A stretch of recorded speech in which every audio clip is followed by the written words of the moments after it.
Here's a question, though, that we'll bring to the prosecutor candidates, and it's related to guns. There's a lot of concern, and several of the questions that we've gotten have been about guns and gun laws.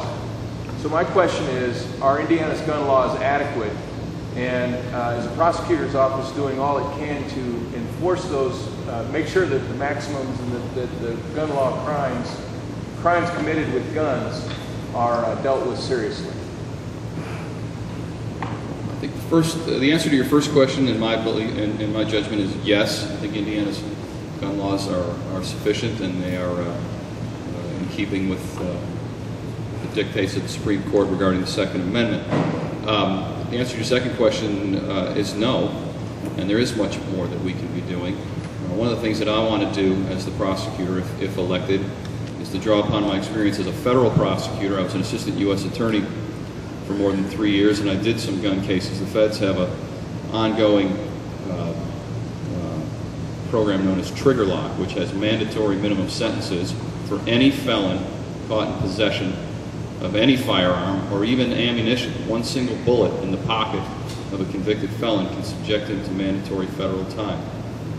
I would like to explore ways of to reach across to our federal partners and expand our exchange with them, have deputy prosecutors cross-designated, as we say, to be able to go to federal court and try those cases where they can get even more time than they do in the state courts. It is without question the biggest violent crime problem that this or any major city faces, which is firearms in the hands of people who are felons and are violent.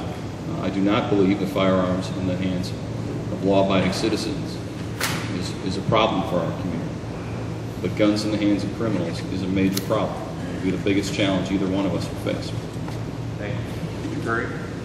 First of all, I absolutely agree that guns are a major problem, just as I alluded to earlier, and that homicides among young men revolve around what some have described as the unholy trinity, and that is guns, drugs, and gangs, and I've already addressed the issue of gangs.